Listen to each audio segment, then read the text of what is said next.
This is Jamb Waec 41. You are welcome to this channel of excellence. In this video, I'd like us to give attention to this chemistry question. All right, Chemistry Jamb 2025. We have this question which goes this way: a gas diffuses twice as fast as gas Y. If the relative molecular mass of X is 32, calculate the relative molecular mass of Y. We have these options provided. Now in this question, we have two gases, and we are told that gas X diffuses as fast as gas Y. What does that mean? Whatever the rate of diffusion of gas Y is, then the rate of diffusion of X will be 2 times that of Y. For example, if the rate of diffusion of Y is, let us say, 20, for example, then the rate of diffusion of X will be twice that 20, which of course, as you know, will now be 40. So that is the first part of the question. Are you following, right? And then the question went further to ask us to get the relative molecular mass of Y if that of X is 32. Now this problem requires the use of Graham's law of diffusion. Let us see how we solve the problem. So let me assume that the rate of diffusion of gas Y is RY. So I'm going to write RY, rate of diffusion of gas Y.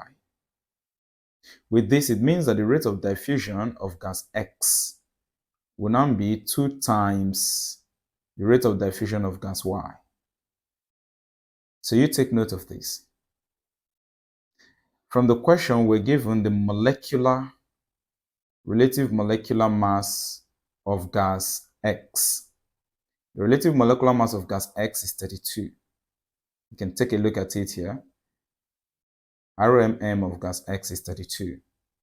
And don't forget this important point that X diffuses twice as fast as Y. Don't forget this. The rate of diffusion of X is twice that of Y. Now our problem is to calculate the relative molecular mass of gas Y. We do not know.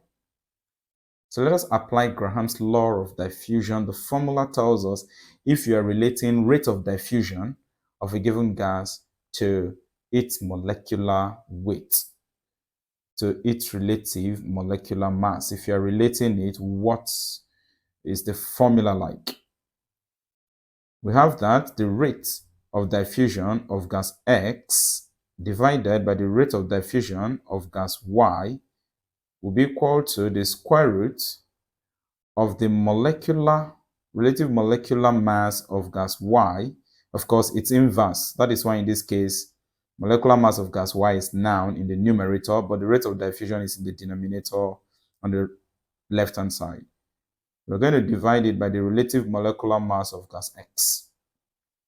So this is the formula we are going to use. This is the formula, according to Graham's law of diffusion, that relates the rate of diffusion to molecular mass, that is, to relative molecular mass. Now what we have to do is to substitute right away. The rate of diffusion of gas X is 2 times the rate of diffusion of gas Y. So we can do the substitution. In place of this Rx, okay, rate of diffusion of gas X, we're going to fix 2 times rate of diffusion of gas Y. So this is going to be 2 times rate of diffusion of gas Y, and then divided, you can see the formula. We are dividing by rate of diffusion of gas Y, which I used Ry for. This is going to be equal to, the right-hand side is square root of relative molecular mass of gas Y. And you see in the question, we are asked to calculate the RMM of gas Y, that is relative molecular mass of gas Y. So we do not know the relative molecular mass of gas Y. I'm going to simply indicate relative molecular mass of gas Y. Let me show it in black. Okay, so this is what we are looking for. We don't know that. and that is going to be divided by the relative molecular mass of gas X, which from the question was given to us to be 32. Now you notice that on the left-hand side, the rate of diffusion of gas Y will cancel out. You're going to get 2 times 1 over 1, Ry divided by Ry will give us 1, 1. So that the left-hand side will be 2 times 1, which is 2, divided by 1, which is still what? 2, equal to the square root of what we are looking for, which is the relative molecular mass of gas Y. We're going to divide it by 32. At this point, we are looking for relative molecular mass of gas Y. That's what we are looking for. And you notice that it is covered by a square root sign. So what do? If you're looking for an unknown and the unknown is covered by square root sign, you have to take square of both sides of the equation.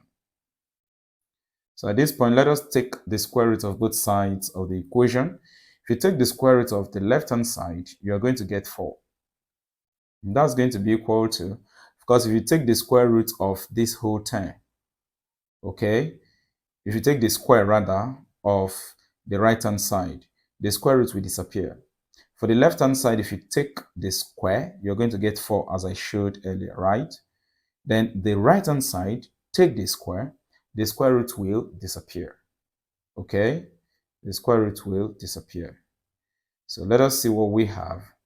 Please take note that here we have 2 initially. Okay, so trying to wipe off this. The right-hand side of the equation therefore becomes the relative molecular mass of Y, which we are looking for, is going to be divided by 32. So to get our relative molecular mass of gas Y, we need to cross multiply. You are looking for something, an unknown, and that unknown is in fraction form. You have to cross multiply. So if you cross multiply, remember this is over 1. So you're going this way, okay? So My times 1 will give us My, that is relative molecular mass of gas Y. And that, of course, is going to be equal to 4 times 32. 4 times 32, what would we get? So that our relative molecular mass of gas Y is now equal to 4 times 32 will give us 128. And this, of course, is the RMM, relative molecular mass of gas Y, as required. Relative molecular mass of what? Gas Y as required. See here we have the relative molecular mass to be 128. So for this guy, relative molecular mass of gas Y, we have gotten it to be 128. And I hope you understood what has been solved here. Is that okay? Quite simple. There is no stress there. There is no stress there. So if you have a question, you can drop your question in the comment section, and of course, I'll be there to respond to your question. If you're yet to subscribe to this channel, right away hit the subscription icon, turn on the notification bell so that once I upload any content, you will be personally notified. You can become a channel member in order to get access to all of the lesson videos on this channel.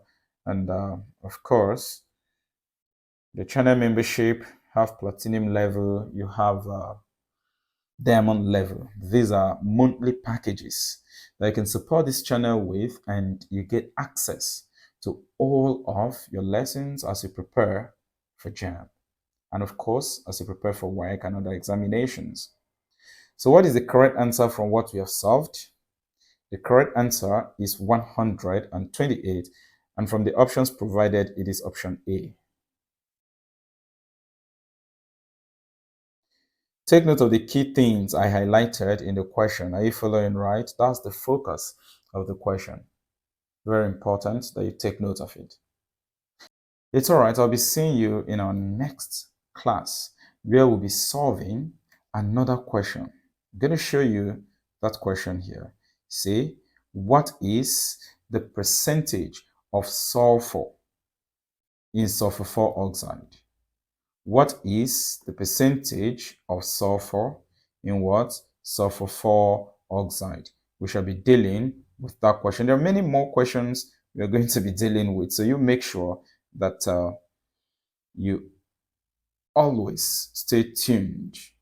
Make sure that you always stay what? Tuned to this channel so that you don't miss out on any of the updates. Even when I come on live, you will be personally notified by YouTube. Remember to turn on your notification bell so that you don't miss out on the updates. If you do not turn on the notification bell, if I come on live or I upload any lesson, you won't receive the notification. You will not. So we'll be looking at this question much later, okay? Stick around. Meanwhile, don't forget what we solved here for this 2025 Jamb question.